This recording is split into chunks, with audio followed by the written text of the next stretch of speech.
Songwriters, have you spent hours on a song to realise that it's just not working? The melody falls flat, the lyrics just don't hit, and the chorus, well, that feels well off. And you get frustrated, you get stuck, and you even think about throwing the song away. But don't. Every song has potential to be strong and that catchy track that you're trying to aim for. And today in this video I'm going to share with you 3 powerful ways to go ahead and rescue your song when you're writing it and it's just not hitting the mark. Hey, Danny here, founder of Songwriters International, where we help songwriters develop their craft by sharing tips, tricks and techniques on all things songwriting so that you can go write your best possible songs. And if you're new here, do drop a subscribe for more videos just like this. So my first powerful way to actually go ahead and rescue your song when it's not hitting the mark is what I call the PPS system, or other way of saying that is the planning, preparation and songwriting stage. Now typically you would do this before you even write a lyric, before you pick up an instrument, before you try and write a melody, but for this example we're just going to go with the fact that you are in the process, maybe you're a verse or a chorus in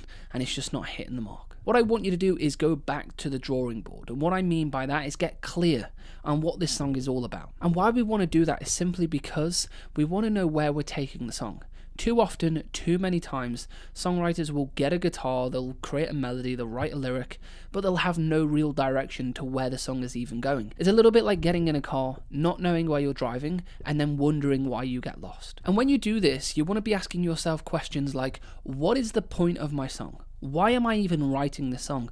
What am I trying to get out the end? And from that, you're able then to dissect it into smaller pieces. You're able to go, what is verse 1 trying to say? What is verse 2 trying to say? What's the chorus actually trying to deliver? And by doing this, what you're going to have straight away is a lyric that is progressive. Because if in verse 1 you're saying this, then you know in verse 2 you have to push the story forwards and not stay in the same place. It'll allow you to overcome that enemy of songwriting, which is writer's block. Because oftentimes writer's block is simply because you're not sure what you're trying to say for the listener.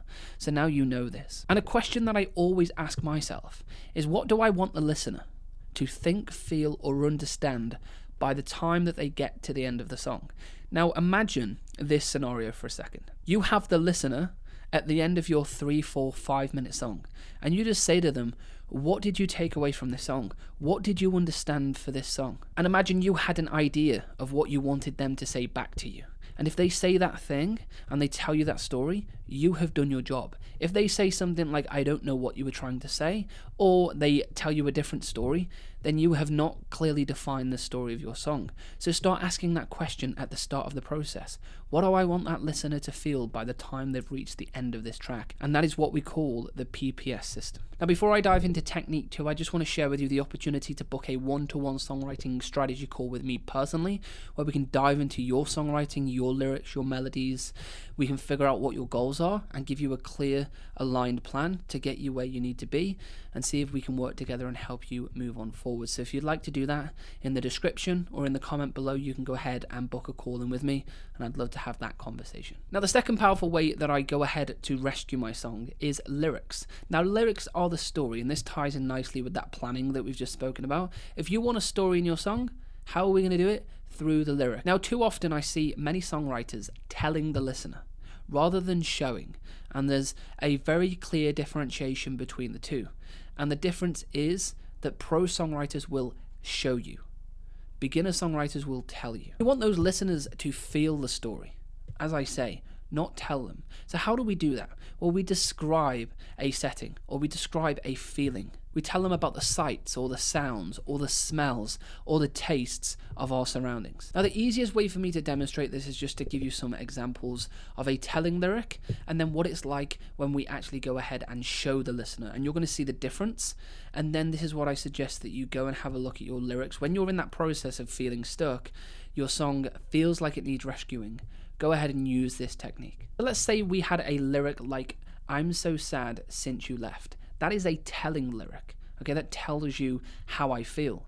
But if we were to show the listener, or we were to paint a picture, that lyric would then become, the coffee's gone cold on the kitchen table and your jacket still hangs on the door. And why this works is because you're creating an emotion through a picture, through a scene, and you're creating sadness. Another example of a telling lyric would be something like, I love you so much. And I hate to break the news, but that line is incredibly cliche. It's been said too many times, and listeners are just 9 times out of 10 turned off to such broad, open lyrics. So if we were to show the listener now and not tell them, that lyric would be something like, your laugh echoes in the hallway, and I catch myself smiling at nothing but your name. And the listener feels the emotion through actions, through images, through the idea of someone smiling, through the idea of them not even being there, but they can hear them, and that's making them happy. So when you go back to your song, have a look and go, is there lines in here that are weak? Are there lines where I'm telling the listener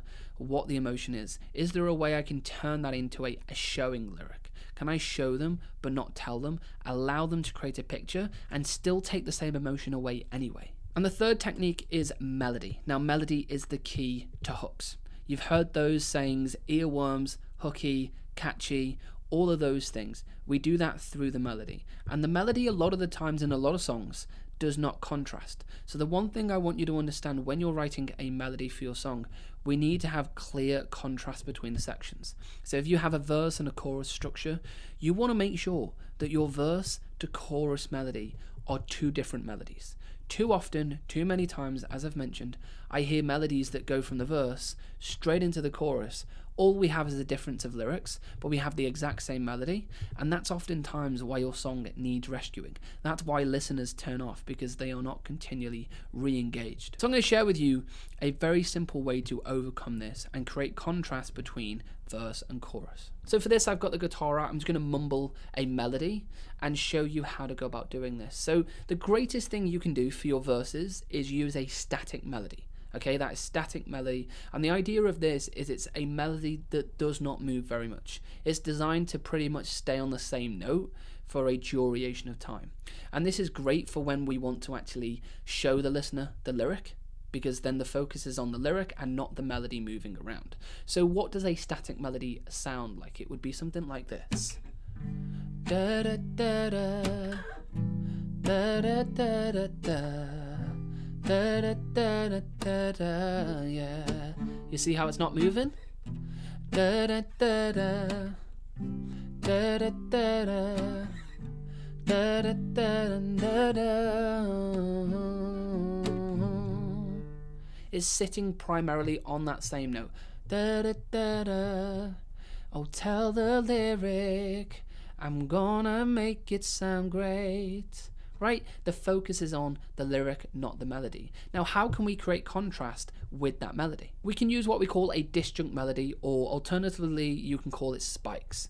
And the idea of this is to have a melody that sharply rises and sharply falls. How this contrasts this to a static melody is that a static melody stays on the same note. A disjunct melody jumps all over the place. So let me give you an example of this. 1, 2, 3, 4, and I can be nobody but them. I feel bum bum bum bum bum bum bum bum bum bum bum bum bum bum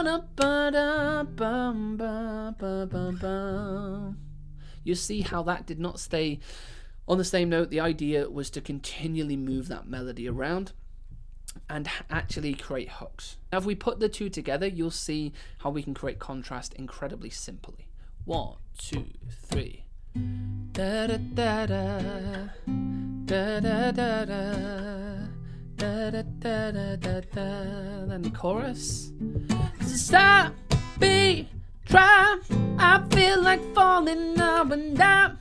Bam, bam, bam, bam, bam, bam, bam, bam, bam. Bum, bum.